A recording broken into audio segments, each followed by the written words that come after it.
Selamat pagi rekan-rekan sedharma, terimalah salam Buddhis dari saya, Namo Sangyang Adi Budaya, Namo Buddhaya. Hari ini nama saya Chandra dan rekan saya Wimala Ratna Elisa. Kami berdua akan memimpin puja bakti seperti biasa di awal bulan pembacaan parita dalam bahasa Indonesia. Sebelumnya, marilah kita simak video tutorial tata cara pelaksanaan puja bakti parita dalam bahasa Indonesia. Namo Sangyang Adi Budaya, Namo Buddhaya. Setiap minggu pertama di awal bulan, puja bakti akan dipimpin dengan parita bahasa Indonesia. Terdapat beberapa hal yang perlu diperhatikan saat melakukan namaskara pada bagian pembacaan syair menyentuh bumi. Pada saat kalimat "Kami bersujud padamu", Sobat Sedharma diharapkan membentuk sikap namaskara berdiri sesuai tampilan pada layar. Ketika terdengar bunyi genta kecil pertama, Sobat Sedharma dipersilahkan untuk melakukan sujud bernamaskara. Setelah terdengar bunyi genta kecil berikutnya, Sobat Sedharma dipersilahkan untuk bangkit kembali secara serentak. Baik, marilah kita mempersiapkan diri memulai puja bakti pada pagi hari ini. Para umat kami persilakan untuk berdiri di belakang matras dan bersikap anjali.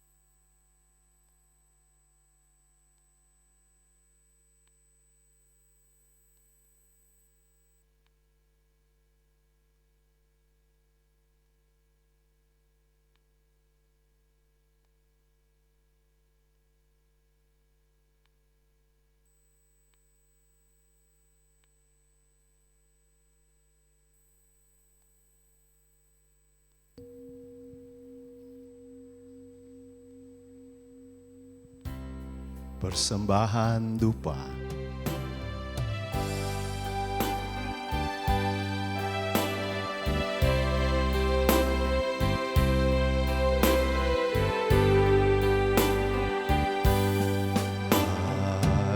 Harumnya dupa telah mengundang bodhicitta hadir bersamaku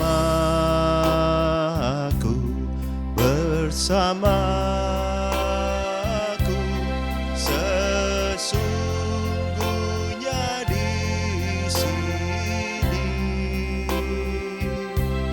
sesungguhnya di sini. Harumnya dupa ini melindungi serta menjaga batin.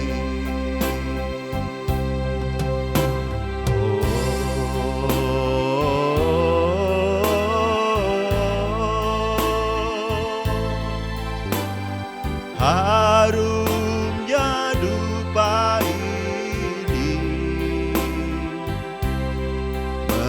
menyatukan kita semua dalam pelaksanaan sila samadhi prajna. Kami datang persembahkan semua. Namo Bodhisattvebhya.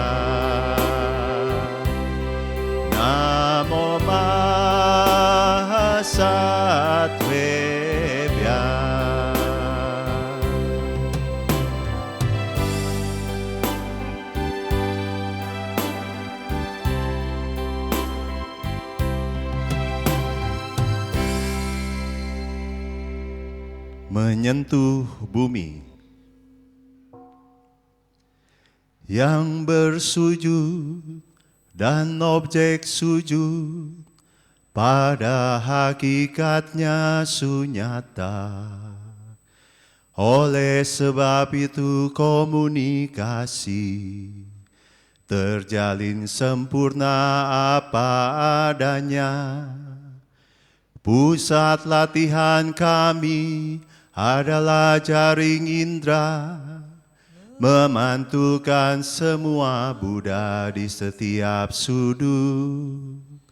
Diriku berdiri di hadapan setiap Buddha, aku berlindung kepadamu.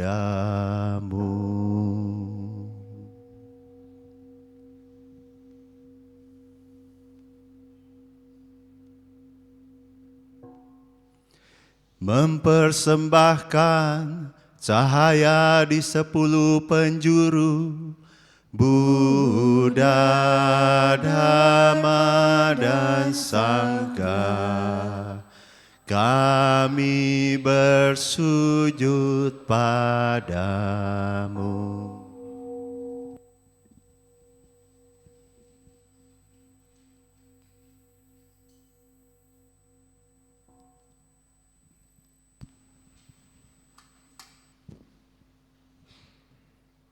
Mengajar dan hidup melalui kesadaran penuh di tengah-tengah penderitaan dan kebingungan.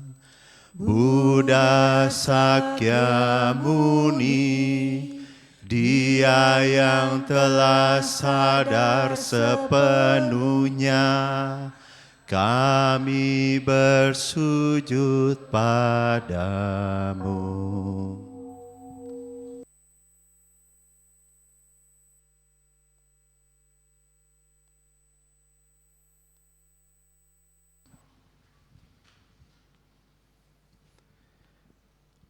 Memotong tembus ketidaktahuan, menyadarkan hati dan pikiran kami. Manjustri Bodhisattva pengertian agung, kami bersujud padamu.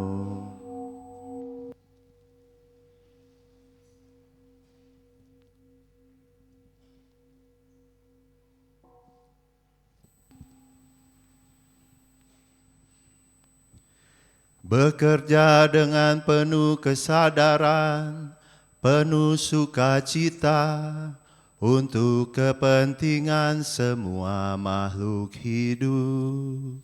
Samanta Badra, Bodhisattva tindak agung, kami bersujud padamu.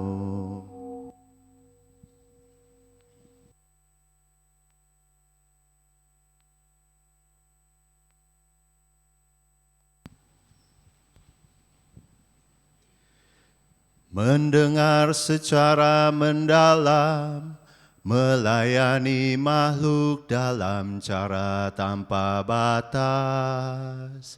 Avalokiteswara, Bodhisattva welas asih agung, kami bersujud padamu.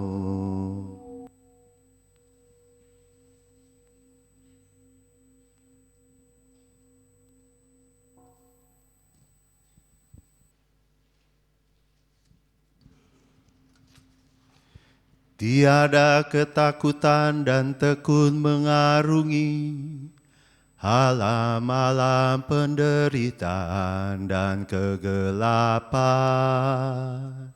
Siti Garbha, Bodhisattva aspirasi agung, kami bersujud padamu.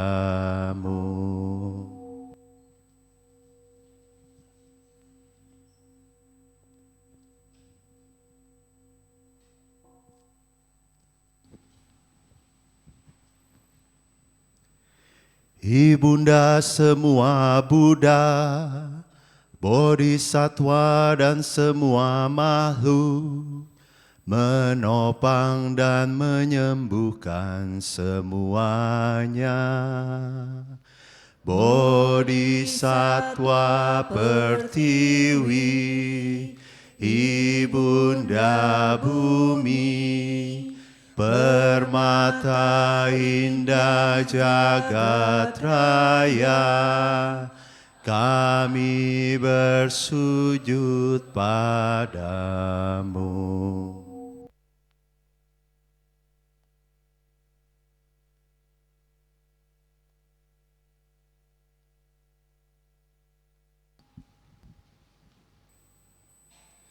Memancarkan cahaya di semua penjuru, sumber kehidupan di dunia ini. Mahawairotsana Tathagata, Ayanda Matahari, Buddha cahaya dan hidup tanpa batas, kami bersujud padamu.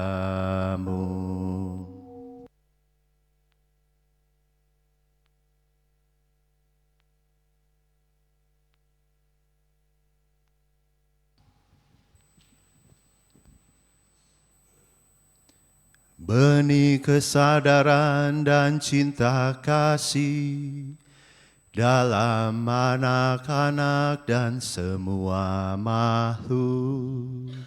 Maitreya, Buddha yang akan datang, kami bersujud padamu.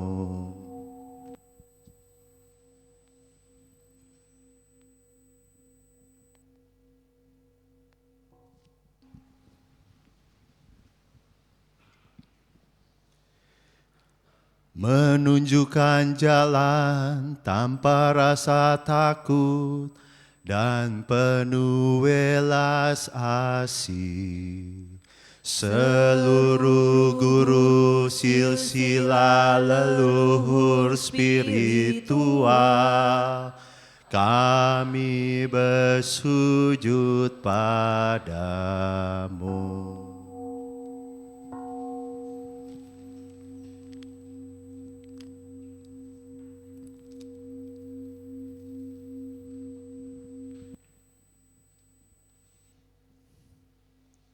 Para umat, kami persilakan untuk duduk bersila dan bersikap anjali.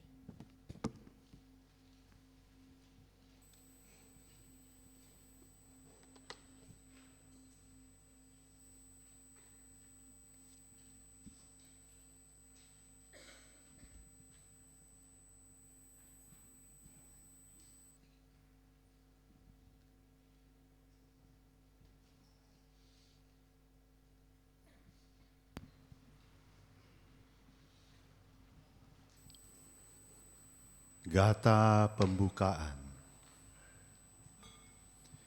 Namo Sangya Adi Buddhaya, Namo Sangya Adi Buddhaya, Namo Sangya Adi Buddhaya, Namo Tassa Bhagavato Arahato Sama Sambuddhassa, Namo Tassa Bhagavato Arahato Sama Sambuddhassa, Namo Tassa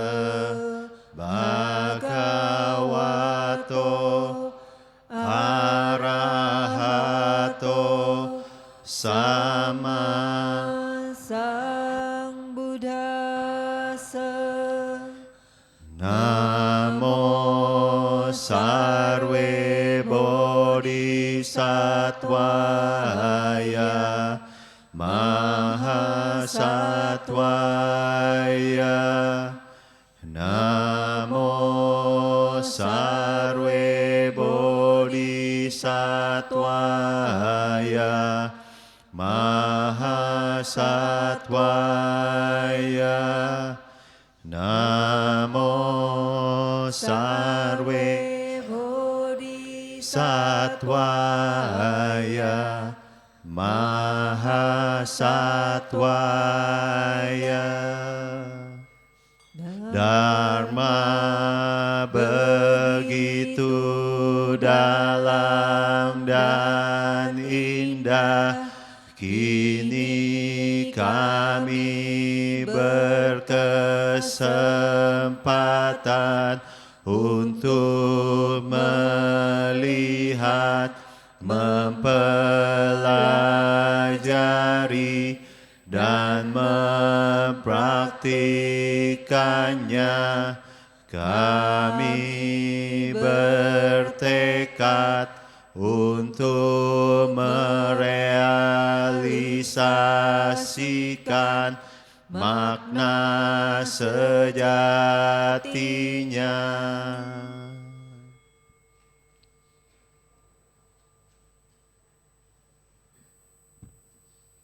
Sutra Hati Prajna Paramita.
Kala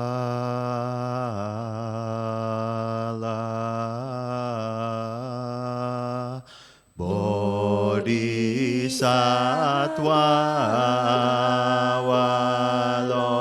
Walokita menenungkan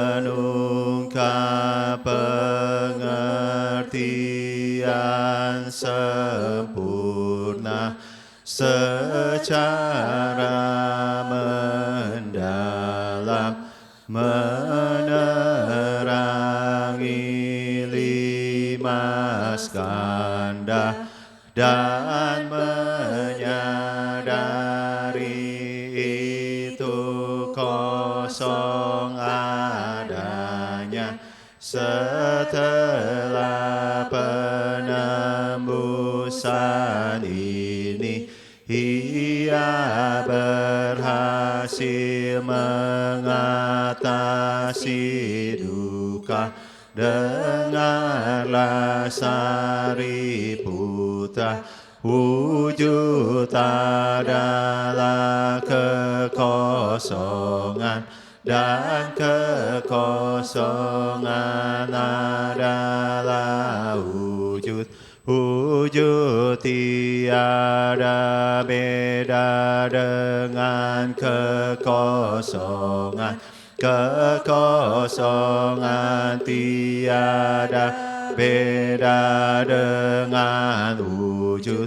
Demikian pula dengan perasaan pencerapan, bentuk-bentuk pikiran dan kesadaran.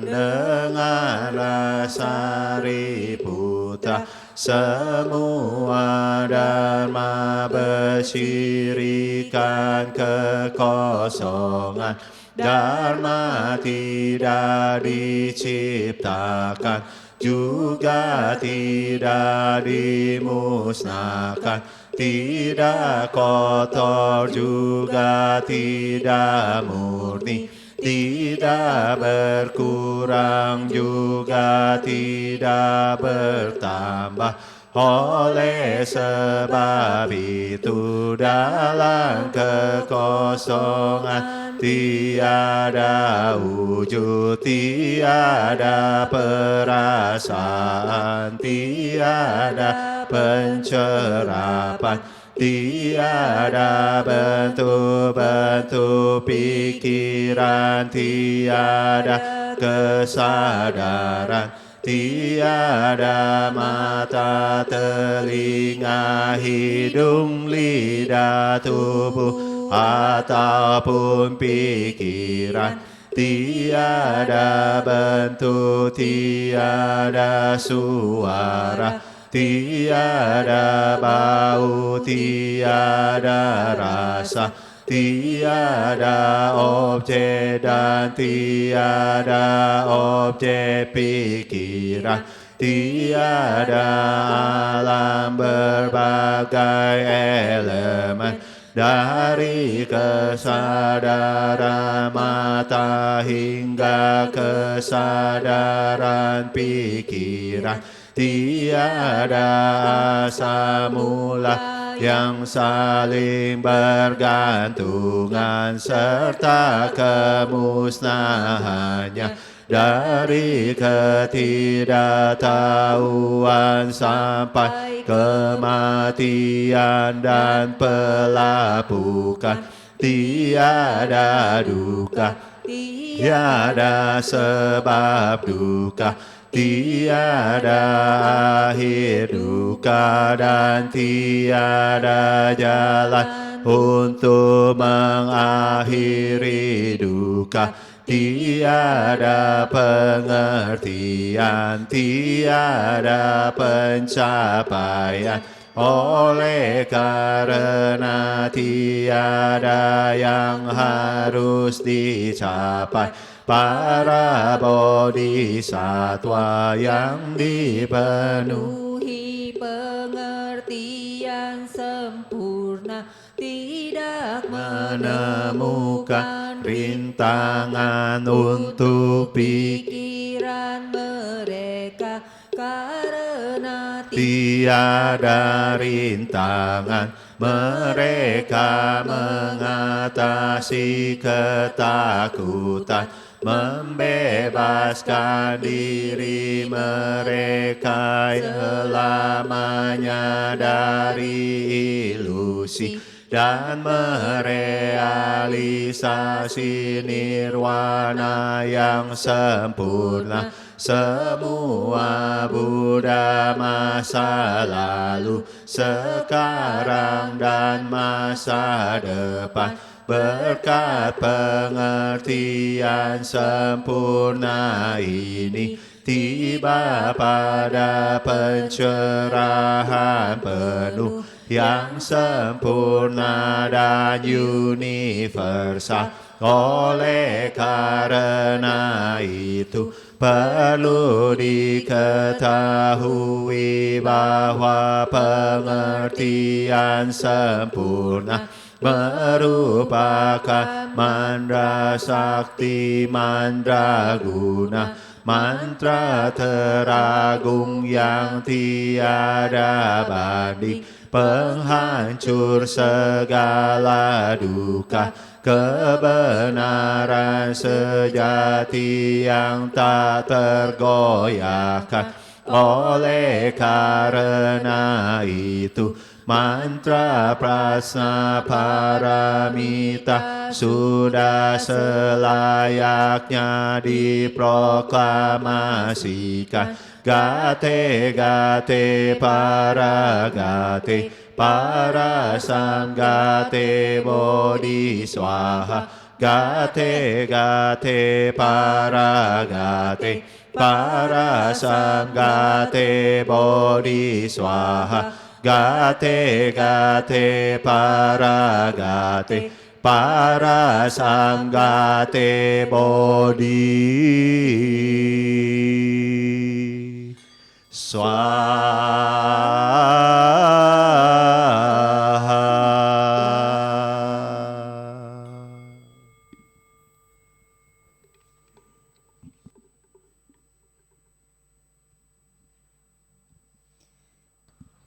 Saudara-saudari dalam Dharma, marilah kita sejenak melaksanakan meditasi yang pada hari ini akan dibimbing oleh pemimpin Puja Bakti.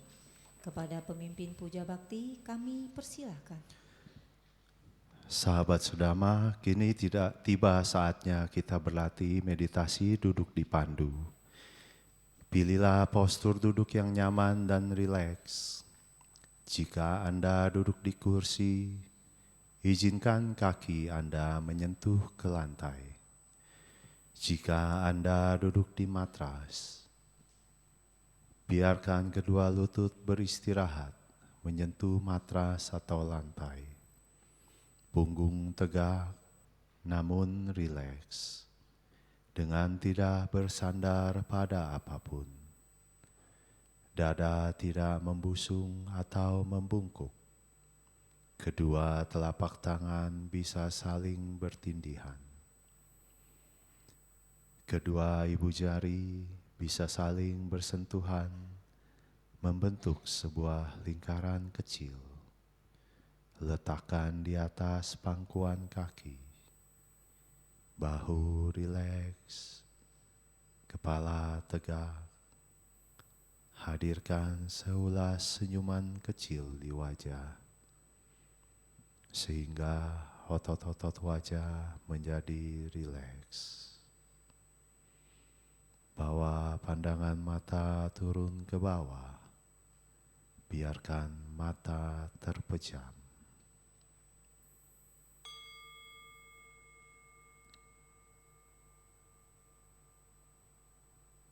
Bernafas masuk, saya merasakan dan mengenali sensasi nafas masuk. Napas keluar, saya merasakan dan mengenali sensasi nafas keluar. Nafas masuk,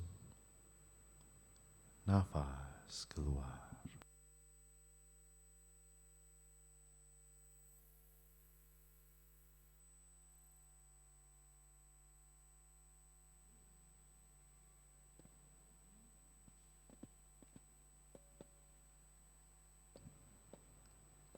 Hadir pada saat ini, saya bernafas masuk, menikmati saat ini.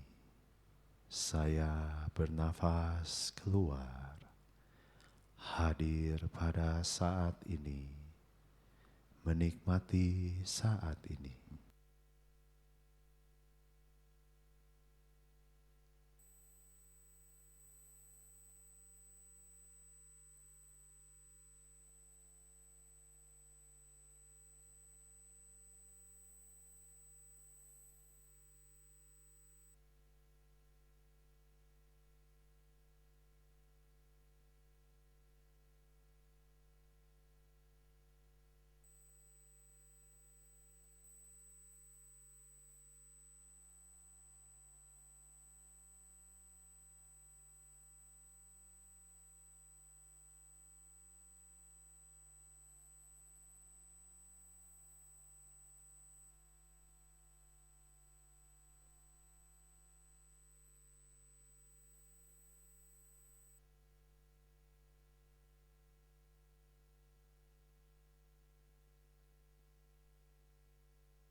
Demikianlah akhir dari sesi meditasi duduk kita. Gerakan kedua telapak tangan secara perlahan, gerakan tubuh perlahan. Rangkapkan kedua telapak tangan di depan dada. Silahkan membuka mata, membungkuk memberi hormat. Terima kasih kepada pemimpin Puja Bakti yang telah membimbing meditasi pada pagi hari ini.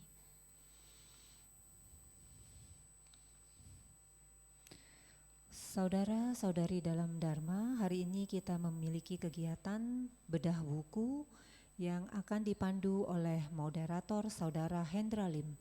Kepada moderator Hendra Lim, kami persilakan.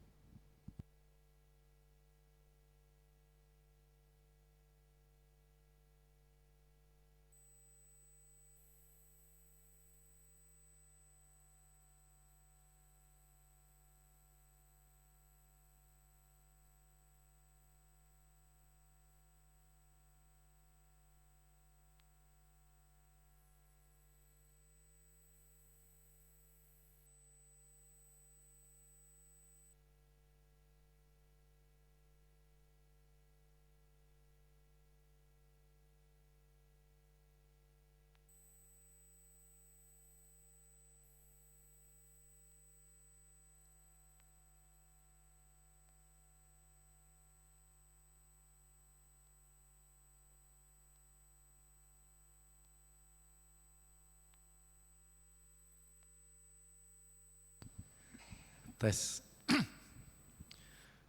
Selamat pagi. Selamat pagi. Namo Sang Hyang Adi Budaya, Namo Buddhaya. Namo Buddhaya. Apa kabar? Luar biasa. Investasi dolarnya naik ya. Sadu katanya. Ya, tapi BCA ya gitulah. Baik teman-teman, saya panggil teman-teman aja. Ada banyak teman yang sudah lama tidak berjumpa. Kokonya makin ganteng. Istrinya masih yang tadi kan? Ya kan ibu bapak tahu kan di agama Buddha ada yang namanya perubahan. Kan kita nggak tahu ya. Lebih baik tanya daripada so tahu. Jadi hari ini kita acaranya agak lain. Kita mau mengulas buku, tapi yang nulis bukan saya. Jadi tugas saya hanya membantu untuk memandu diskusi. Dan nanti diskusi kita tuh ada dua sesi. Jadi sesi pertama adalah saya yang akan banyak ngobrol, nggak lama kok, paling cuman 20 minutes something. Setelah itu nanti ibu bapak yang terlibat secara aktif untuk bertanya kepada beliau. Ya, tujuannya adalah supaya Anda jadi tertarik kepada apa yang dibahas. Setelah tertarik, di belakang ada bukunya. Dan biasa kalau penerbit Karania bawa buku ke sini, Anda pasti suka. Biasanya perempuan suka tuh. Biasanya kalau penerbit bawa buku ada potongan harga. Suka nggak? Nah, yang ngangguk cuma dikit, buku soalnya ya. Coba kalau skincare lain itu. Jadi hari ini kita akan ulas satu hal yang buat saya sangat menarik. Dan semoga ini bisa membawa Anda untuk tertarik membahas lebih lanjut. Lalu saya kira kita perlu untuk berkenalan dulu dengan beliau. Saya bacakan saja. Agus Santoso, akrab disapa Ko Agus, adalah seorang praktisi meditasi Chan dengan pengalaman lebih dari 20 tahun. Dengan latar belakang profesional dan bisnis di bidang konstruksi, beliau telah mencapai apa yang hingga sekarang menjadi impian banyak orang, yaitu pensiun dini. Mau nggak pensiun dini? Kalau bahasa sekarang kerennya itu adalah financial, tahu ya. Di bawah usia 40 tahun beliau sudah pensiun, dan setelah itu melanjutkan perjalanan hidupnya menekuni praktik hidup sadar atau mindfulness. Pengalaman hidup yang penuh lika-liku, naik dan turun menghantarkan beliau berjumpa dengan salah satu metode praktik meditasi Buddhis, yaitu Chan, dan terus berlatih dan menyebarkannya hingga saat ini. Beliau kemudian dikenal sebagai pendiri komunitas Chan di Indonesia, juga rekan pendiri Mindfulness Hub di Indonesia. Setelah menerbitkan beberapa buku dengan tema Chan melalui penerbit Suwung, kali ini bersama Yayasan Penerbit Karania, beliau menerbitkan bukunya sendiri yang diberi judul Semua Hukum Langit dan Bumi Ambruk, Chan Kaiwu sama dengan Nikaya Nibbana. Jadi Ibu Bapak, mari kita undang Ko Agus untuk hadir bersama kita semua. Ko Agus yang ada di pojok sebelah kiri, monggo. Ya. Nah ini orangnya, ya Agus, panggilnya Ko Agus ya. Please, I hope I did it well. Makasih. Ya, please have a seat. Ya, boleh kita kasih bunga dulu? Oh enggak. Saya pikir Anda tadi baca buku yang Mindfulness Practice Plum Village, saya pikir Anda ngerti kalau dikasih bunga ya. Kamu belum ngajarin ya. Jadi kalau dikasih bunga itu, ayo coba dulu. Ini bukan gini-gini ya. Ini artinya orang baru duduk udah disuruh pulang. Oke, Ko Agus selamat datang di Wihara Ekayana Serpong. Silakan ini mikrofonnya. Iya. Ini minum dulu, yes. Ya, kalau mikrofon kabel ini kadang-kadang ketuker antara di wihara atau di Inul Vista. Oke, so itu ada jam. Kami punya waktu sampai 11.30 karena setelah ini Ko Agus ada pertemuan dengan Achan Sujato ya. Ini contekan saya. Ada banyak. Tapi kita mau mulai dengan pertanyaan simpel kok. Di sini ketika Anda mendengar istilah Chan, apa yang ada di benak Anda? Nah, semua diam 1000 bahasa. Artinya Ko Agus mungkin bisa bantu jelaskan di awal supaya nanti kita punya background. Kalau di penelitian namanya latar belakang teorinya dipahami. Silakan Ko. Oke. Tes. Sebelum nyinggung tentang Chan, Ya. Kalau mengenai buku itu, ketika saya nulis dan saya janjian sama Pak Waluyo Karania supaya tidak terlalu bertele-tele ketika membaca buku itu diasumsikan. Diasumsikan kalau ada istilah-istilah, Ya. wong sekarang zamannya ada AI. AI. Jadi diasumsikan Anda bisa konsultasi ke AI sehingga tidak terlalu banyak, nanti bukunya halamannya jadi belum apa-apa udah kelihatan tebel sekali gitu. Jadi Dengan catatan kaki ya. catatan kakinya supaya juga nggak bertele-tele, jadi kalau ada istilah-istilah yang kawan-kawan nggak familiar ya tinggal buka AI, itu yang pertama. Kemudian mengenai Chan, secara umum Chan itu adalah satu tradisi besar di Chinese Mahayana, Chinese Mahayana Buddha Dharma. Kata Chan itu kalau di bahasa Jepang Zen, kalau di bahasa Korea Son, kalau di Vietnam Tien, istilahnya Plum Village itu tradisi Tien. Nah, asal akar katanya Sanskrit dhyana atau jhana, gitu. Sehingga dikatakan Chan itu adalah satu tradisi Buddhis yang menekankan aspek praktek atau bawana, meditasi. Jhana di sini artinya dikonotasikan selalu berkait dengan meditasi dalam artian seluas-luasnya, bawana atau praktek. Jadi memberi penekanan tinggi kepada aspek praktis. Ya. Jadi itu tadi pengantar. Kalau perlu ditekankan juga bahwa ketika kita bicara Mahayana, Mahayana itu bukan yang biksunya Tong Samcong. Terus muridnya siapa namanya? Sun Gokong. Siapa lagi? Cupakai. Kalau Cupakai kita ingatnya apa? Ko Agus, demikianlah apa? Cinta. Dari dulu hingga sekarang derita tidak akhir. Nah, kalau kita cerita-cerita derita, saya ini karena saya dikasih job sama beliau langsung untuk mendampingi. Jadi saya baca. Bukan harus baca, beda. Kalau harus baca itu terpaksa, saya baca. Dan di buku ini Ko Agus banyak jujur ya. Kalau bahasa anak zaman now itu, kalau orang Lampung tuh namanya dikontanin, jujur. Dan salah satu kejujuran itu adalah derita. Ya, derita. Salah satu deritanya adalah jalan-jalan. Ya, jadi Ko Agus mungkin bisa ngulang karena gini menurut saya sebagian dari teman-teman kan kemarin ada yang datang ke Gramedia dan ternyata ada satu poin yang menurut saya keren dan Anda harus tahu yang soal traveling itu loh. Nah, itu Anda harus tahu. Karena apa? Karena itu kan biasanya bucket list orang nih. Tanpa sadar ternyata itu ada titik-titik-titiknya. Nah, biar Ko Agus yang jelasin apa itu. Iya. Saya backgroundnya bukan Buddhis gitu ya.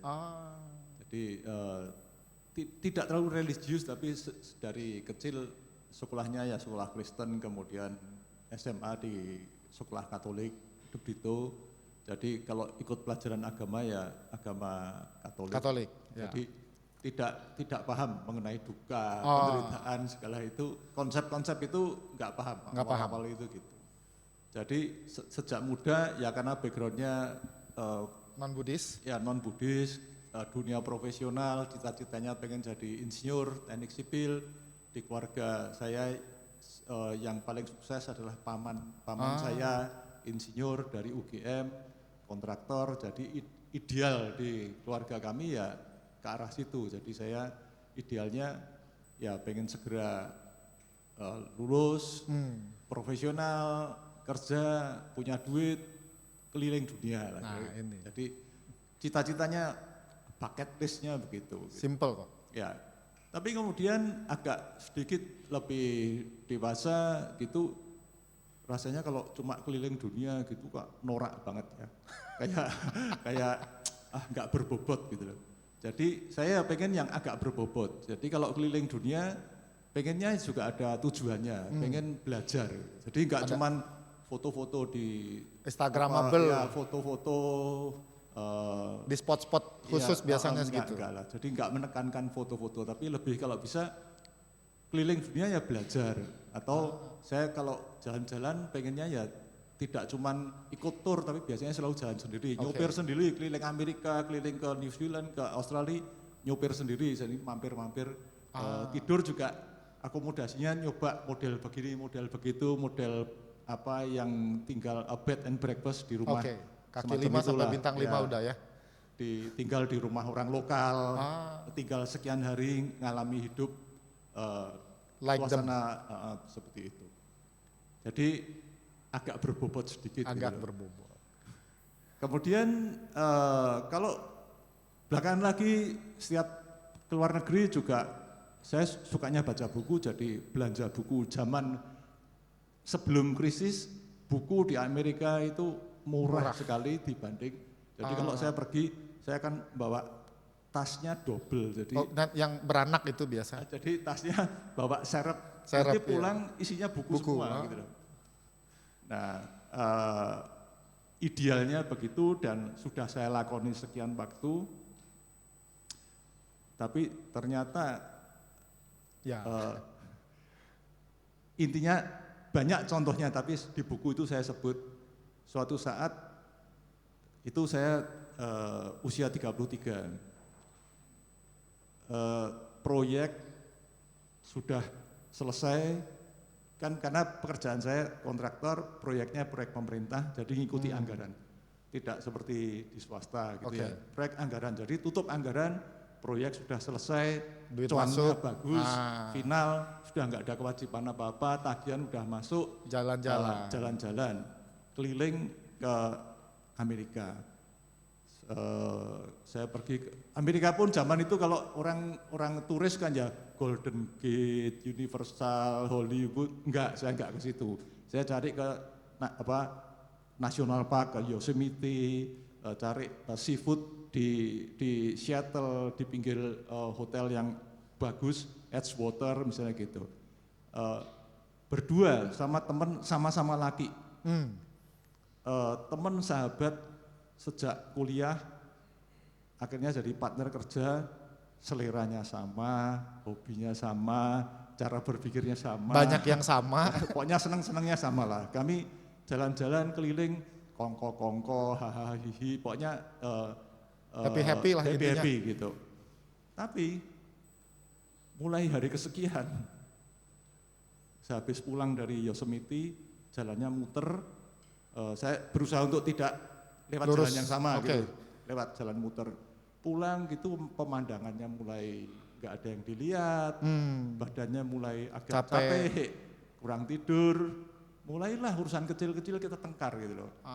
Saya mulai cara lihat dia nyopir kok nggak genah. Nanti dia aku jadi jengkel gitu, dia nyopir nggak genah, kalau saya harus nyopir saya capek, ya Oh, dan udah. seterusnya. Akhirnya bertengkar terus lah, kami berjam-jam di jalan bertengkar. Belum lagi saya ketika mulai jalan gitu juga seneng, saya mulai kangen rumah gitu loh. Homesick. Iya, saya mulai seneng kok keluarga nggak ikut merasakan, jadi rasanya nggak sempurna gitu. Tapi contoh semacam itu saya mulai, ya saya nyebutnya segala kebahagiaan duniawi ini, dunia lah. Ya. Ini contohnya traveling gitu lah. Masih Tapi banyak yang lain kan banyak hal sebenarnya. yang lain. Itu kita akan kebentur, kalau tadi Komoming nyebutnya duka gitu ya, saya nyebutnya pakai istilah ekonomi lah, diminishing return. Ya. Jadi mau Anda sekejar apapun, Anda jagoan olahraga, jagoan jalan-jalan, punya duit, Anda akan kebentur suatu titik yang mulai Turun. Nanti dan sloping dan bahkan bisa backfire. Backfire. Iya. Kalau Anda suka nonton film, saya juga nyebut juga di buku itu contoh yang diminishing return dan akhirnya backfire, nggak masuk akal, film Godfather 3. Ya, Aku belum nonton. Michael Corleone, cita-citanya pengen demi keluarga, demi apa, tapi di dalam proses itu akhirnya dia harus bunuh kakaknya sendiri, anaknya juga terlantar, keluarga berantakan, dia anggapnya memperjuangkan keluarga. Tapi poinnya kalau kita kembali ke Buddha Dharma, segala yang Anda kejar, Anda akan kebentur sebuah titik yang mulai Mundur. kontraproduktif. Ya. Nah, yang tidak ada diminishing return-nya ya praktek. Praktik. Ya, karena Buddha Dharma.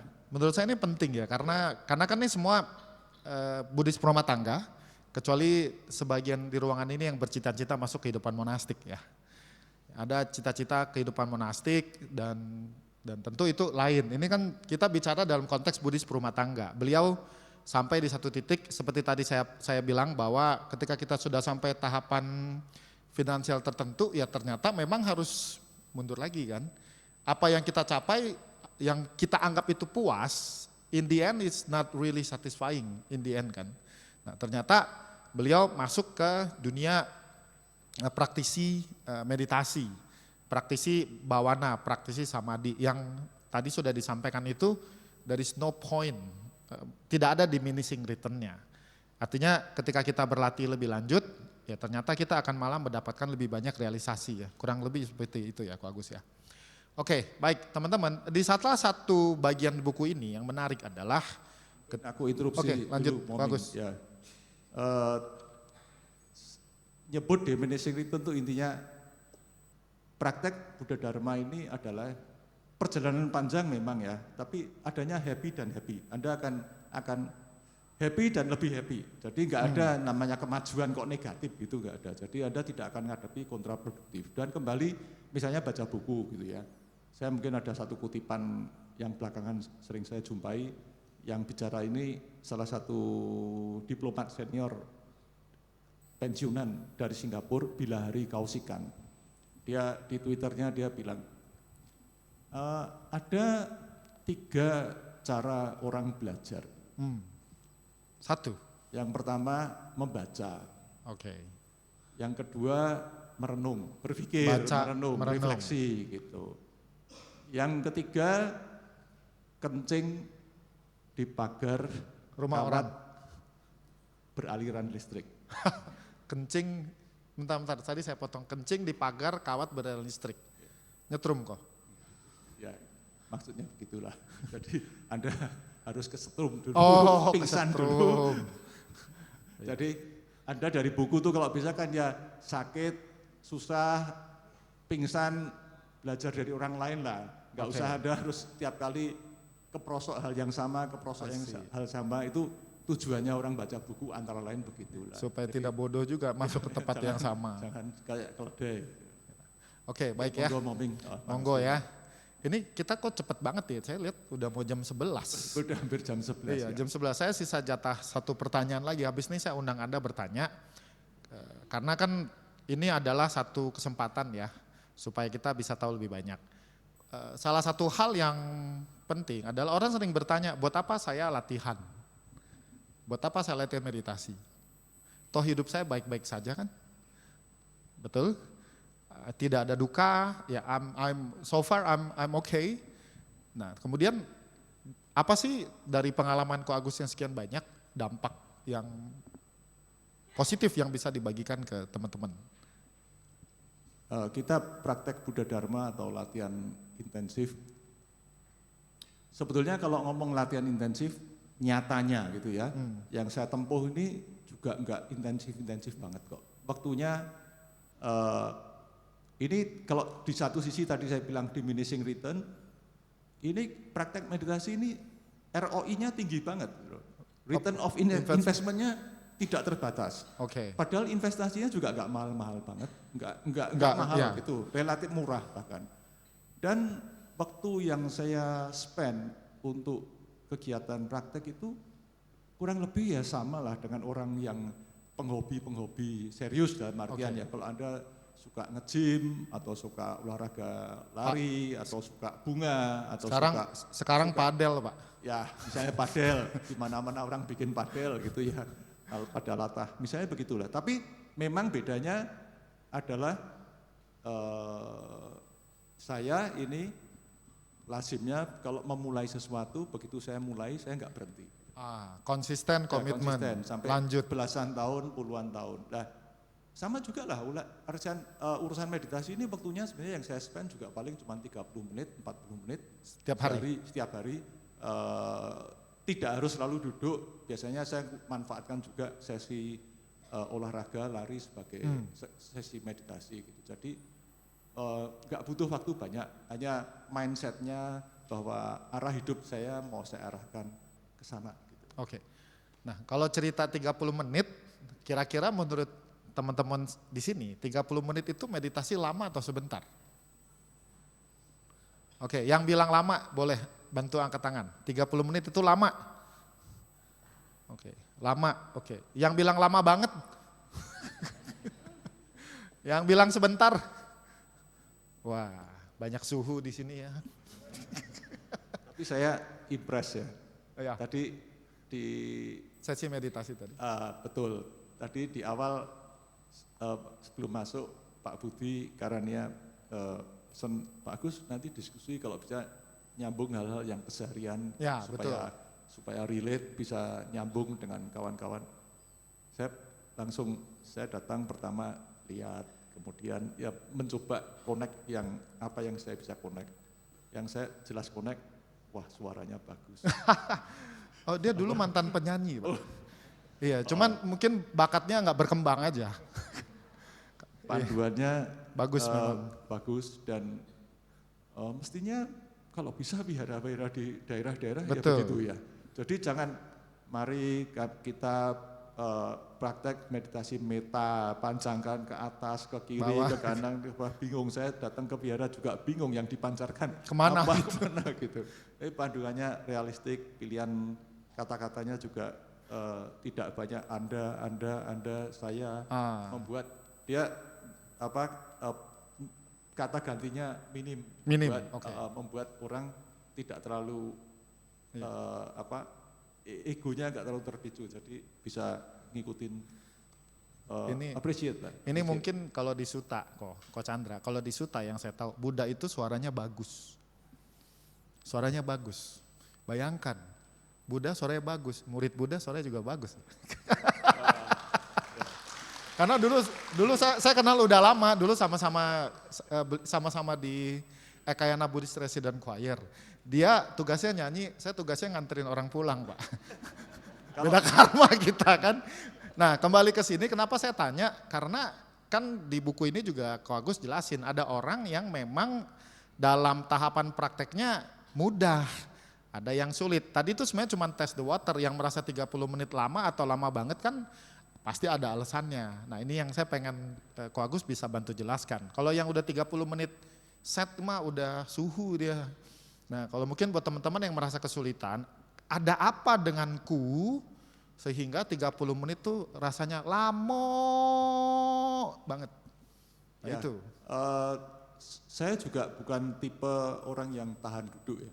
Jadi dulu di awal-awal juga anggaplah kalau dibanding orang kawan di vihara, mungkin kalau 10 orang gitu ya mungkin saya tengah-tengah lah, tengah-tengah. Jadi bukan jenis yang bisa duduk lama gitu enggak. Cuman belakangan yang saya rasakan dan ya jelas di Chan memang ditekankan kaitannya ya dengan olahraga. Jadi kalau Anda gerak badan dulu, maka sit Anda akan lebih nyaman.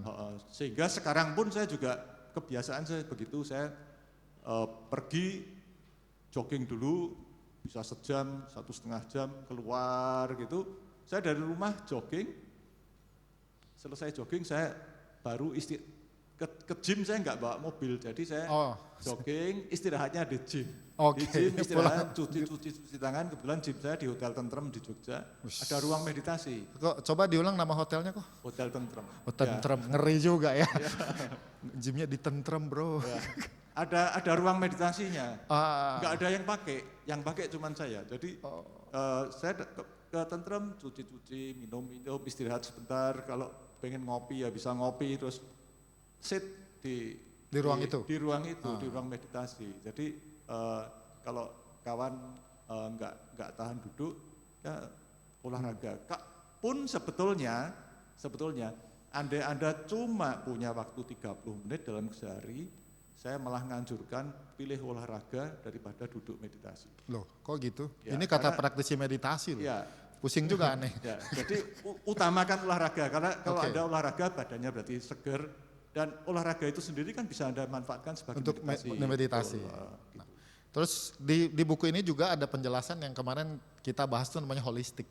Makanya kenapa sebagian orang itu merasa tetap gelisah ketika dia duduk. Nah, ini menurut saya penting untuk teman-teman di sini tahu supaya mereka tidak lompat langsung ke yang bawana. Ya, yang pertama kalau ngomong holistik, salah satu lah yang praktikal gitu ya, praktikal. Anda sering-sering datanglah ke vihara, campur sama teman-teman di sini, campur sama orang baik, jangan campur sama orang nggak baik yang bodoh gitu ya. Minimal begitu. Nah, tadi saya bilang olahraga, kemudian juga holistik di sini yang namanya setting itu sendiri nggak bisa berdiri sendiri. Anda butuh kebiasaan hidup yang baik, ya kebajikan lah, kemurahan hati, kelonggaran. Kadang saya sendiri juga setelah lama sekian tahun latihan, saya sejak muda sebetulnya juga saya tidak merasa diri saya penjahat gitu ya. Oke. Maksudnya orang yang bersifat kriminal gitu juga enggak gitu ya. Tapi setelah sekian tahun latihan kalau menoleh ke belakang, ternyata juga memang banyak hal-hal yang sifatnya kasar gitu ya. Yang tidak tersadari. Jadi ini sejak saya mulai belajar Buddha Dharma juga baru sadar bahwa seharusnya orang hidup harusnya ya beginilah, begitu. Itu lebih terarah, dan itu selalu akan dua pihak akan berkait urusan Baik. duduk meditasi dan Kehidupan kebajikan, sehari-hari. kelonggaran, relasi dengan orang lain, dengan keluarga, dengan diri sendiri, itu mau nggak mau akhirnya terkait, itu bukan sesuatu yang terpisah-pisah. Iya, karena kan kadang-kadang kita perhatiin ya, mungkin kita ikut baca buku, ikut sesi mindfulness 1-2 hari, lalu muncul nih energinya melimpah, saya mau mulai sitting. Kemudian Anda merasakan kesulitan. Nah ini tentu sudah di-verified sama beliau bahwa kebajikan sehari-hari itu tidak bisa kita tinggalkan. Kalau di Sutta itu ada penjelasan tentang dana, sila, dan bawana. Karena bawana itu adalah level 3-nya Ko Agus, terus bagian dana silanya itu tetap harus diterapkan. Nah terakhir dari saya, ini waktu saya baca ini saya kan orangnya agak cengeng juga kok Agus. Saya ini sedikit terenyuh gitu. Khususnya soal anak kedua ya. Di halaman 84 beliau nulis satu kata yang bunyinya adalah maafkan ayah. Lalu di halaman 94 ini kenapa pas benar 10 halaman itu. Istri beliau bilang kalau ibunya bukan saya. Nah, jadi di halaman tadi 84 beliau nulis maafkan ayah. Itu kaitannya dengan tradisi pertobatan di tradisi Canhui. Lalu di halaman 94 ada tulisan juga buat saya keren sekali, kalau ibunya bukan saya.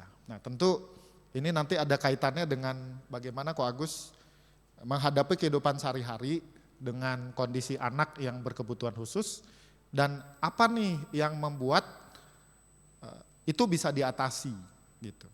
Ini spillnya jangan banyak-banyak ya, soalnya stoknya di belakang karena dia baunya banyak. Tapi itu keren. Anda kalau baca, menurut saya keren. Silakan Ko Agus, sebelum teman-teman boleh bertanya. Iya, buku ini isinya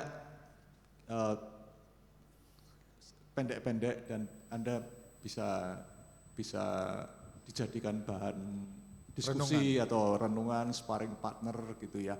Dan saya mencoba mengambil spot dan karania juga terbatas, kalau saya tulis semua panjang-panjang nanti bukunya jadi 3 jilid bertele-tele ya, berseri. Bertele-tele. Tapi saya mencoba mengambil spot-spot yang representatif yang bisa kita manfaatkan.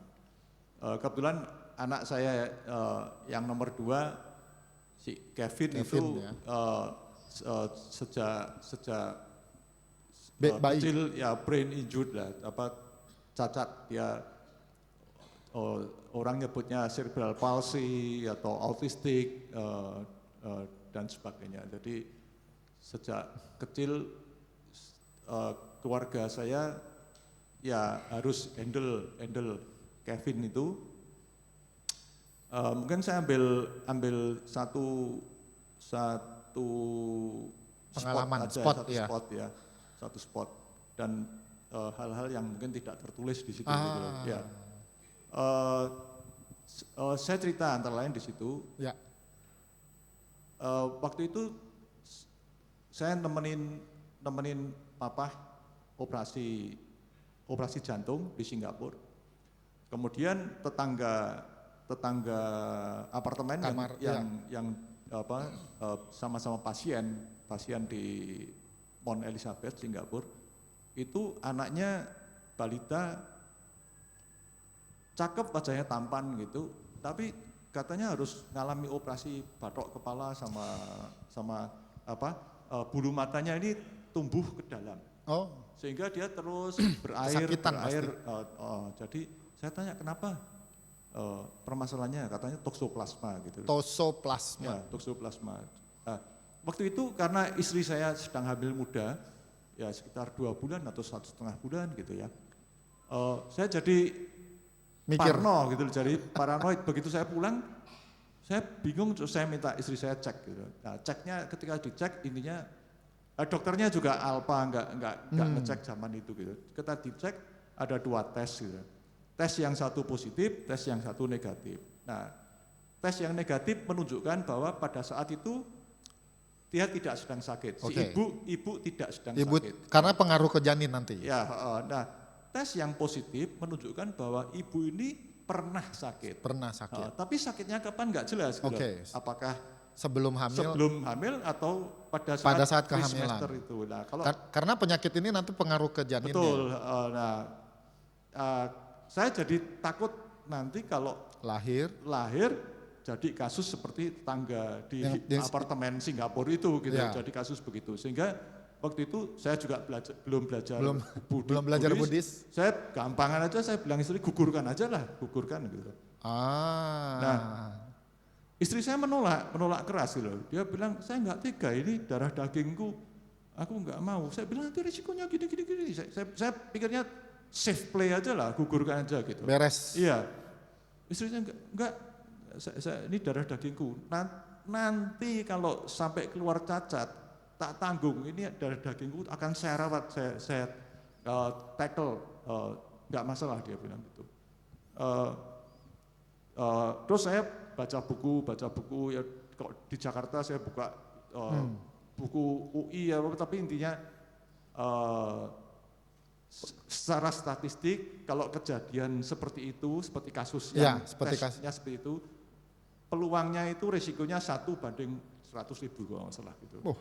Kecil ya, berarti? Kecil sekali gitu loh. Jadi saya pikir ya wis lah rapopo. Lagian waktu itu berdebat sudah hampir 3 bulan. Jadi ya risiko juga gitu loh. Ya wis lah, manut saya. Lanjut. Ya, nah ternyata yang namanya statistik itu 1 banding 100.000 jatuhnya 1 ke saya gitu loh. Jadi jangan. Tapi istri saya sampai sekarang ya kasar ngomong kalau bertengkar kalau apa saya selalu teringat urusan itu. Beliau Kevin itu 91, sekarang 35 tahun. Ya. Oh udah 35. Ya, sungguh tidak mudah handle anak seperti itu karena dia badannya kelihatan normal semuanya, cakep, tinggi, besar, lebih tinggi dari saya, lebih kekar dari saya, badannya kayak Pak Herman gitulah, kekar gitu. Jadi ganteng, cakep, tapi dia serba dependen, artinya dimandiin, makan, disuapin dan seterusnya lah, serba dependen. Jadi emosinya juga kadang-kadang nggak stabil. Nggak stabil. Nah, istri saya 35 tahun handle Kevin, tidak pernah sekalipun di dalam keadaan yang tersulit menyesali keputusannya. Tidak pernah sekalipun dia dulu kok begitu gitu. Ya. Dan kami bolak-balik konsultasi ke dokter ya saya sampai kalau pas antri di dokter sampai berjam-jam gitu, saya lihat waktu itu dia gendong pakai selendang. Oh yang kain merah itu tuh. Selendang merah gitu loh. Pandangan itu sampai sekarang membekas bagi saya gitu. Maksudnya sehingga ya dalam keadaan terjelek kami bertengkar atau apa saya selalu ingat momen itu gitu loh. Maksudnya dia ya cuma termangu-mangu sebagai ibu tapi enggak pernah sekalipun dia, padahal istri saya itu ya emosinan, orangnya juga sederhana, tidak seintelek model seperti saya gitu. Tapi jadi kalau ngomong juga lepas gitu, tapi tidak pernah sekalipun dalam keadaan terjelek menyesali itu, keputusannya. Jadi ya ini merupakan bagian dari cerita pengalaman saya. Tapi orang kadang bertanya ke saya, apa ada kaitannya kamu belajar Chan sama karena urusan Kevin? Sebetulnya enggak juga sih. Saya lebih ke aspek intelektual. Belajar Buddha Dharma bukan karena sekedar urusan ini mewarnai, tapi lebih yang bentur saya itu lebih ke urusan duit banyak dicari-cari. Itu juga. Kok gitu mentok juga. Urusan ini juga mentok juga. Urusan ini mentok juga. Gitu. Tadi Moming misalnya tanya di satu sisi orang latihan mungkin cari sisi yang positif kepentok. Tapi juga saya di buku saya juga cerita gitu ya, bahwa kalaupun Anda belajar atau praktek Buddha Dharma itu Anda beranggapan bahwa pencerahan, kebudayaan itu terlalu muluk. Tapi secara manajemen kehidupan, manajemen emosional, Anda juga, tadi kan Moming tanya, hidup ya baik-baik aja, nggak ada duka, nggak ada apa. Kalau Anda suka baca buku,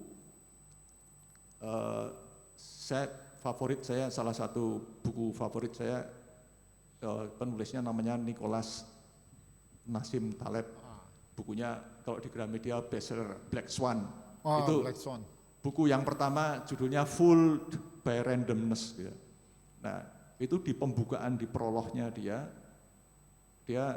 mengutip satu cerita Yunani atau Yunani kuno mungkin, ada raja namanya Croesus atau semacam itulah, abad-abad awal sebelum Masehi. Di istilah Croesus itu dikatakan dia adalah raja terkaya di zaman itu, sehingga sampai zaman sekarang bahasa-bahasa barat, maunya bahasa Spanyol, bahasa Inggris, bahasa Prancis, ada ungkapan yang mengatakan kalau dikatakan orang kaya raya itu sekaya Croesus. Nah, suatu saat ada seorang bijak, seorang negarawan, politisi berkunjung ke Croesus, namanya Solon. Croesus ini dalam perbincangan itu dia tanya, apakah ada orang yang lebih beruntung, lebih happy daripada saya? Ya, Solon jawab ini, jawab itu, jawab ini. Ada tetangga saya begini, ada si Anu begini, ada si Anu. Tapi intinya akhirnya ke pojok, si Solon dipojokkan dengan pertanyaan itu. Di seluruh dunia masa ada yang lebih hebat dari saya? Solon jawabnya, ya kamu oke sampai nanti kalau tidak oke. Jadi waktunya kamu nggak tahu masa depan gimana. Seperti apa? Gitu loh. Istilahnya kalau dalam ekonomi, dalam statistik disebut tail risk gitu. Maksudnya Tail risk. Tail Buntut. Ya, jadi ya kalaupun Anda tidak mengejar pencerahan, hidup ini nggak tahu loh nanti kamu bakalnya apa gitu loh. Kamu yang resiko yang terburuk. Ya kalau seperti saya udah kena yang terburuk dulu tahun ketika saya lahir Kevin itu, bagi saya udah terburuk banget gitu loh. Maksudnya karena di keluarga saya juga sejak kecil nggak ada yang cacat, sehingga citra orang cacat itu Buruk. remote jauh gitu loh. Pokoknya itu nggak mungkin terjadi pada diri saya gitu loh. Nggak mungkin terjadi pada keluarga saya. Ternyata 1% itu di 1/100.000 dan itu di bayangannya dulu ideal saya itu sejak muda idealnya kayak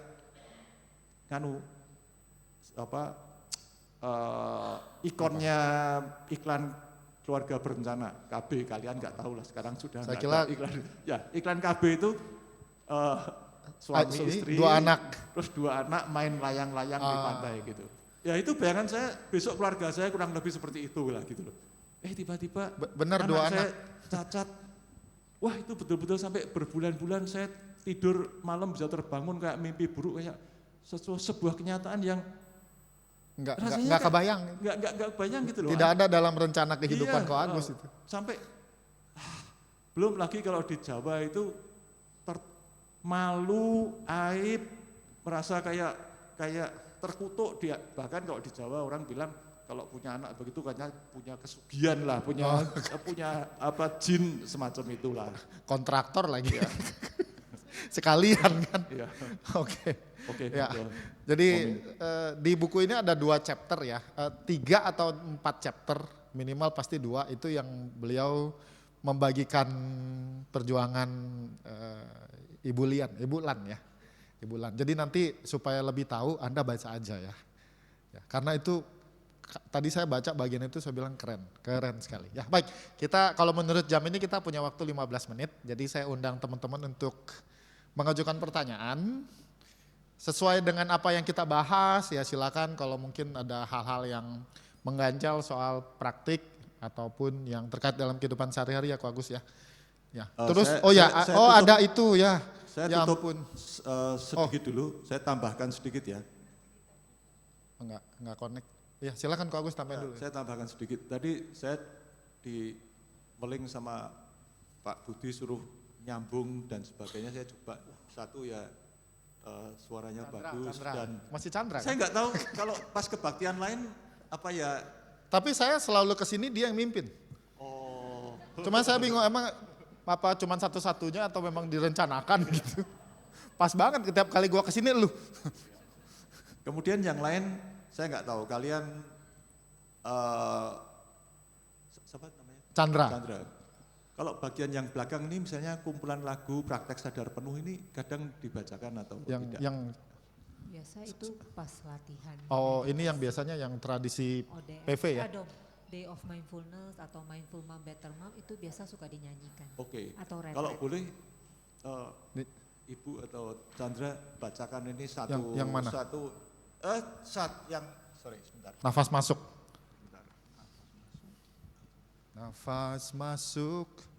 Kalau bahasa Padangnya nafas masuk, nafas keluar. Jadi lagu ini ada beberapa versi. Oke lah, yang itu napas masuk mungkin bahasa Indonesia ya boleh lah. Yang nomor 2 itu Pak Chandra. Ya, boleh saya. Ya, sip. ada penyanyi. Ya. Dia lebih tahu ya. Pakai bahasa apa? Oke, berarti halaman 63, Ya, nafas masuk, nafas keluar. ya napas Nomor masuk, 2. napas keluar. Nafas masuk, Nafas keluar, nafas masuk, nafas keluar. Aku mekar bagai bunga, aku segar bagai embun. Aku solid bagai gunung, aku solid bagai bumi, aku bebas. Nafas masuk, nafas keluar, nafas masuk, nafas keluar. Aku air memantulkan yang nyata dan benar. Aku rasa ada ruang di dalam diriku. Bebaslah, bebaslah, bebaslah. Hebat suara. Tinathan. Ya, hebat.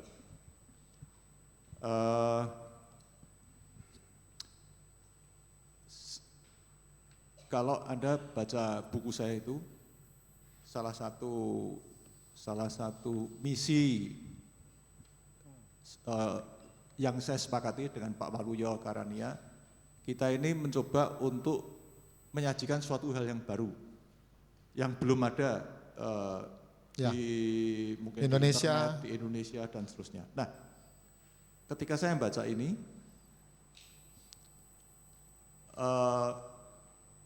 misi dari buku ini antara lain, ada banyak lah, gitu. Tapi antara lain yang terkoneksi dengan hal ini, saya mau bilang bahwa semua, Anda kawan-kawan boleh baca yang lanjutannya ya, ini kan ada berapa halaman, kumpulan lagu praktek sadar penuh ini.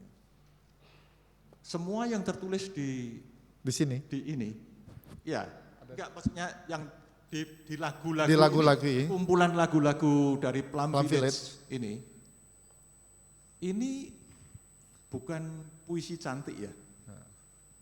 Bukan hiasan Bukan kata-kata. sekedar puisi cantik atau puisi genit gitu ya.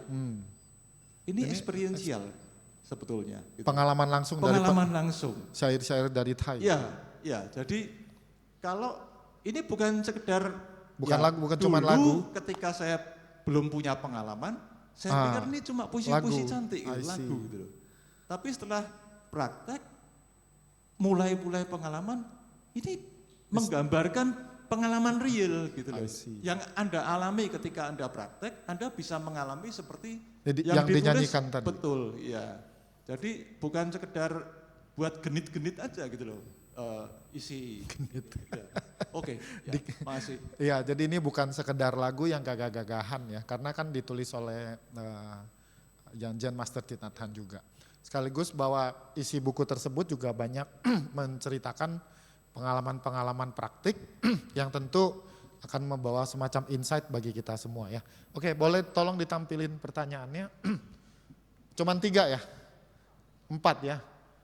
Saya bacain aja Ko Agus, nanti I think you can just pilih yang mana, karena sekian lama berlatih meditasi merasa belum ada perkembangan yang berarti, mulai turun semangat untuk terus berlatih, kira-kira tips untuk bisa terus semangat seperti apa? Nomor 2, Suki Swati Hotu Ko Agus, bagaimana melepas beban derita jika derita itu sendiri adalah jati diri kita yang melekat sampai mati. Berat ini. Ko Agus, kenapa untuk mencapai nibbana kita wajib meditasi? Terus apakah ada alasan khusus kenapa Ko Agus memilih Chan dari sekian banyak jalan Buddha? Ya. Saya pikir karena durasi ya. Ya, kita harus bisa memilih yang mencoba langsung ngezoom, dirangkum aja. Rangkum, tapi saya akan berusaha merefer poin-poin tersebut gitu ya. Satu, saya akan kembali ke buku, saya akan kembali ke komunitas, komunitas di wihara, komunitas Chan, komunitas mungkin fasilitator atau volunteer, yang mana untuk menjawab yang poin satu itu Anda berusaha terkoneksi dengan grup komunitas, dengan ya. grup.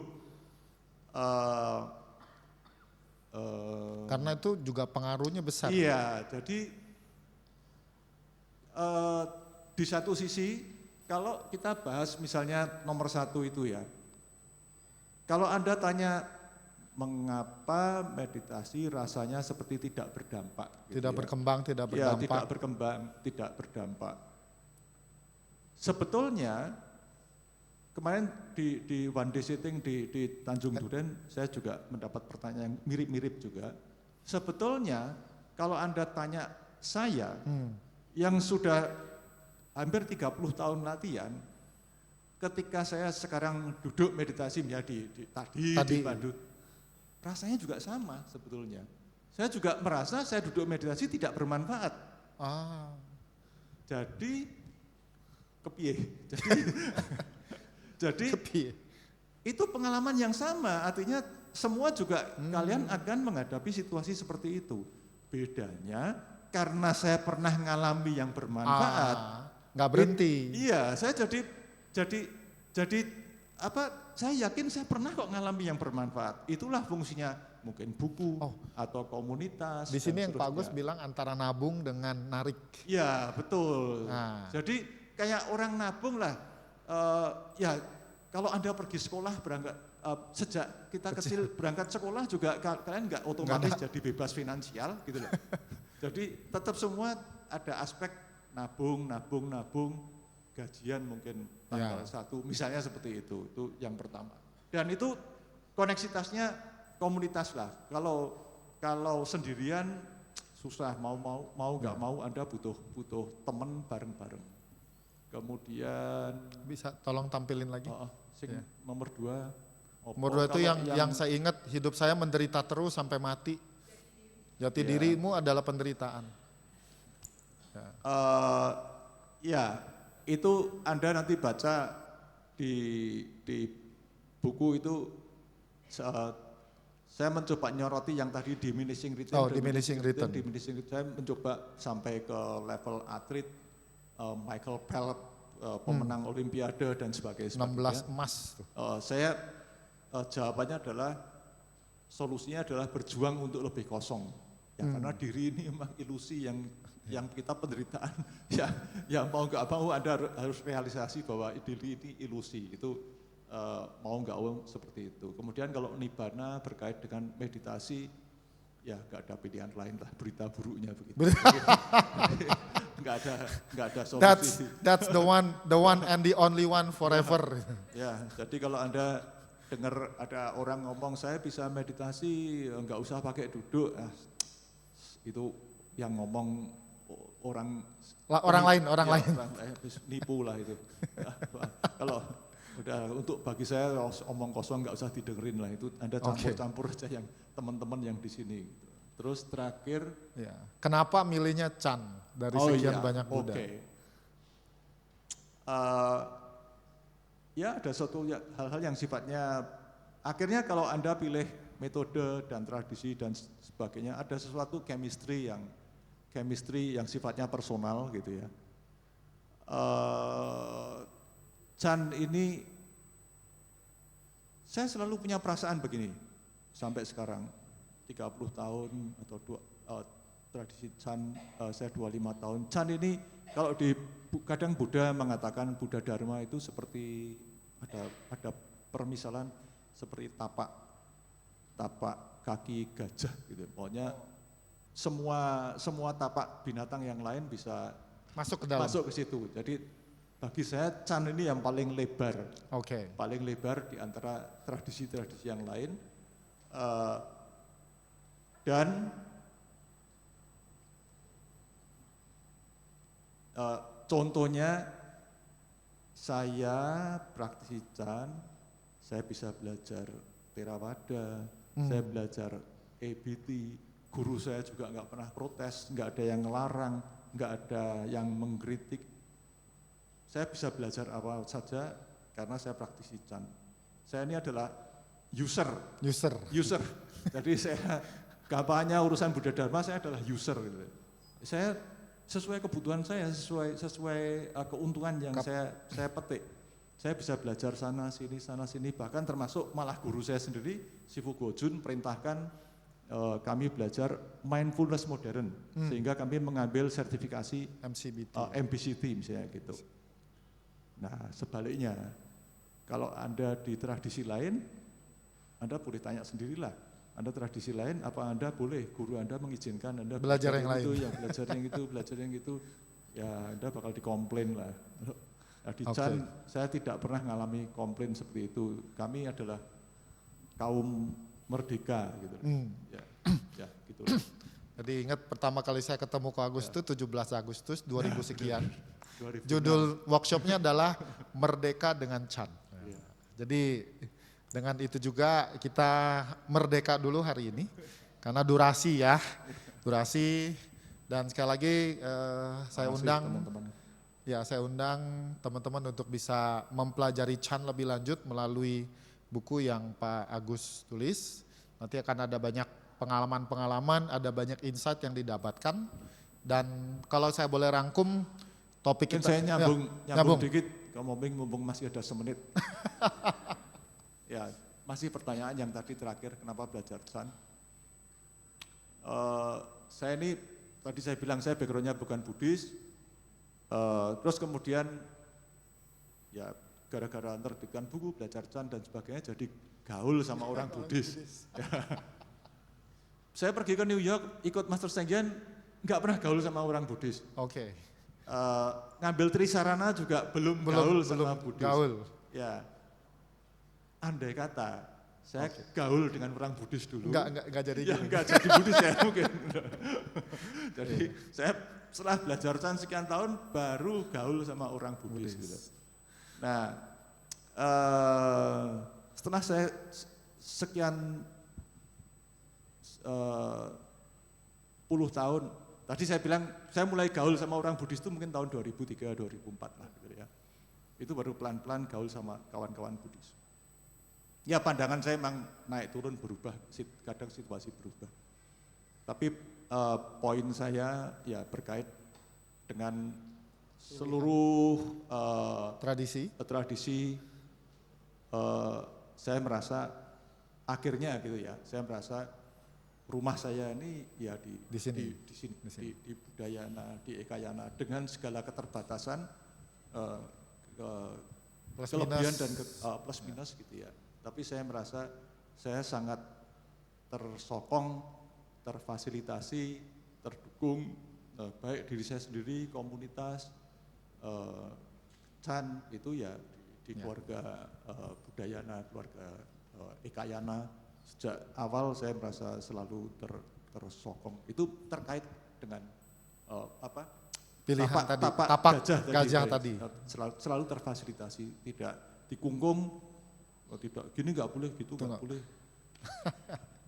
Oke, ya terima kasih. Semenit lewat tapi nggak apa-apa ya. Dan setahu saya di Wihara Ekayana Serpong ada grup Chan Practice. Ada ya, jadi nanti bisa tanya, Anda bisa ikut gabung. Dan supaya dapat gambaran lebih jauh apa itu praktik Chan, realisasinya, pengalamannya, silakan nanti Anda bisa pelajari lebih lanjut. Oke, baik Pak Agus, thank you so much. Terima kasih semua teman-teman. Ya.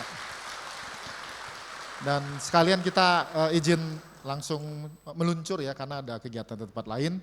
Buat yang pertanyaannya tadi tidak bisa kita jawab, saya tidak dimaafkan juga nggak apa-apa sih ya. ya Pak, tanda durasi. Terima kasih, selamat siang. Namo Sang Hyang Adi Budaya, Namo Namo Buddhaya. Buddhaya. Terima kasih kepada moderator Saudara Hendra Lim dan Bapak Agus Santoso atas sharingnya pada pagi hari ini.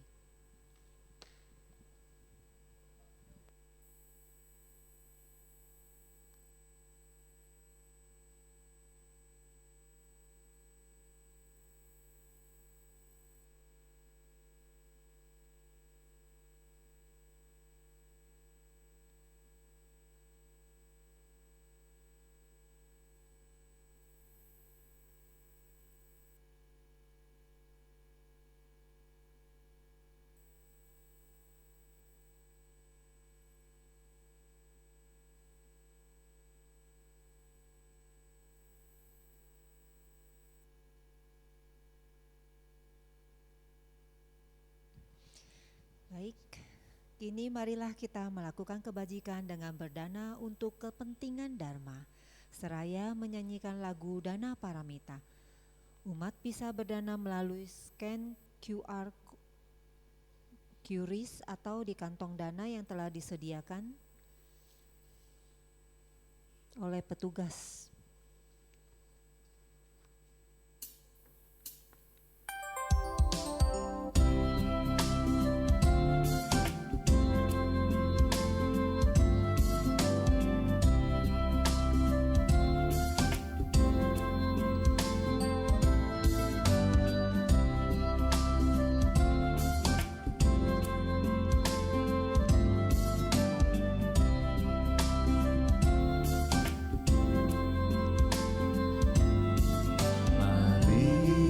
Marilah kita berdana untuk kepentingan Dhamma.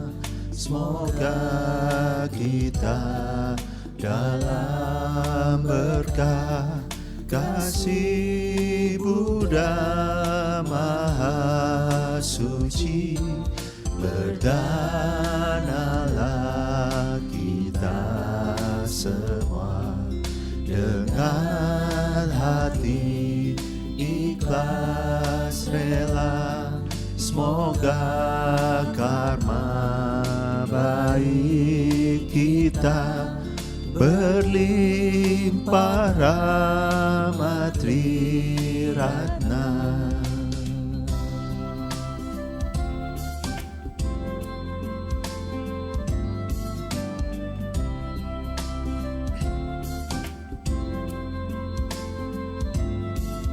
Marilah kita berdana mengembangkan paramita.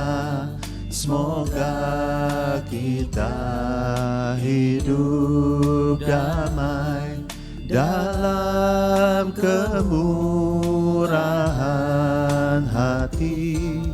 Berdanalah kita semua dengan penuh sukacita. Semoga hidup kita bahagia untuk selama-lamanya.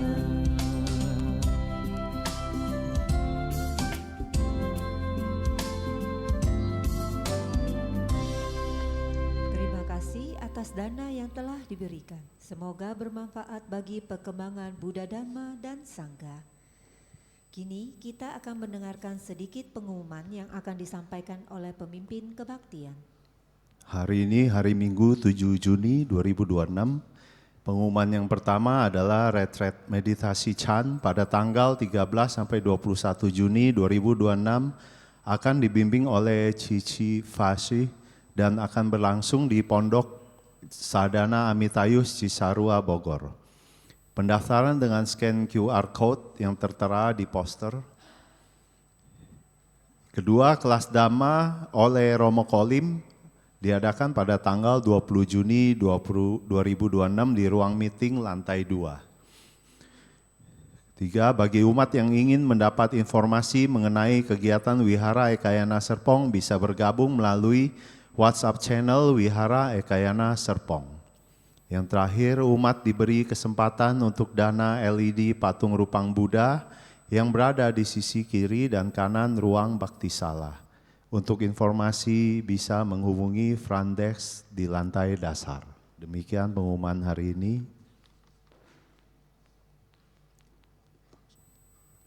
Saudara dalam Dharma, marilah kita melanjutkan puja bakti kita dengan membacakan parita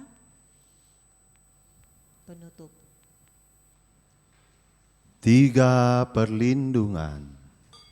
Halaman 27. Buddha yang mulia, penunjuk jalan ke pencerahan. Namo Buddhaya. Dhamma yang mulia,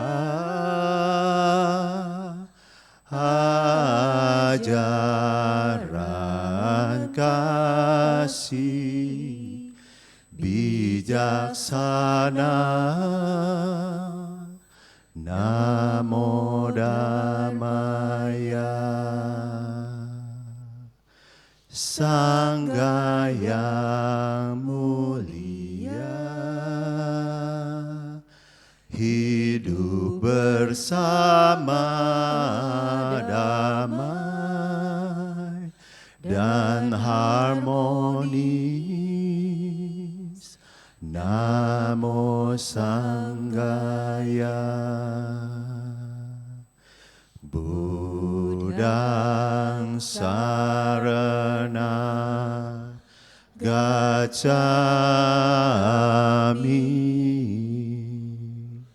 Dhammang sarana gacchami,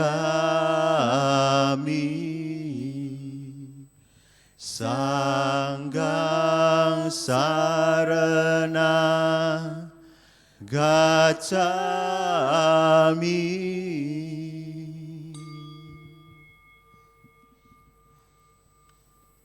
Marilah kita melimpahkan jasa kebajikan yang telah kita peroleh pada hari ini dengan menyanyikan gata pelimpahan jasa.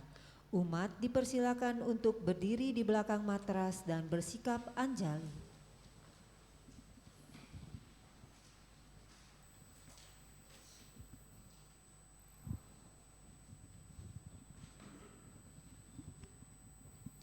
Berbagi jasa kebajikan.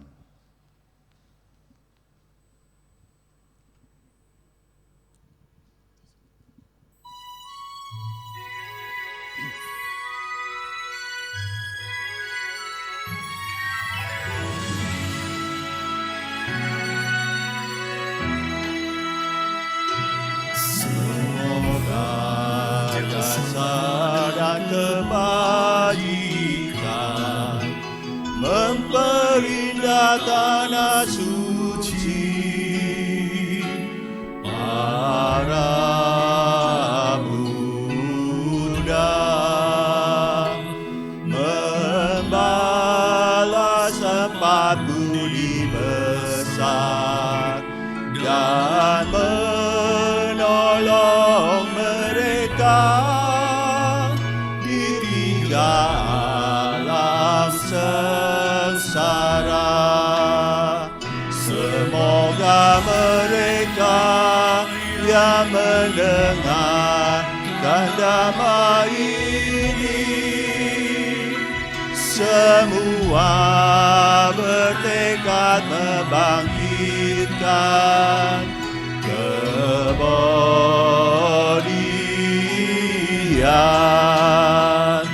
sampai di akhir penghidupan ini bersama sama-sama lahir di alam bahagia.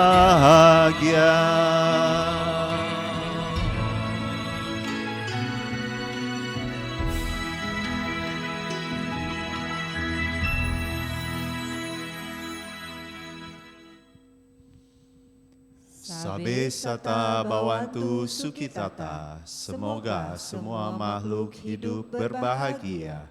Sadu, sadu, sadu. Puja bakti selesai, Namo Sanghyang Adi Budaya, Namo Buddhaya.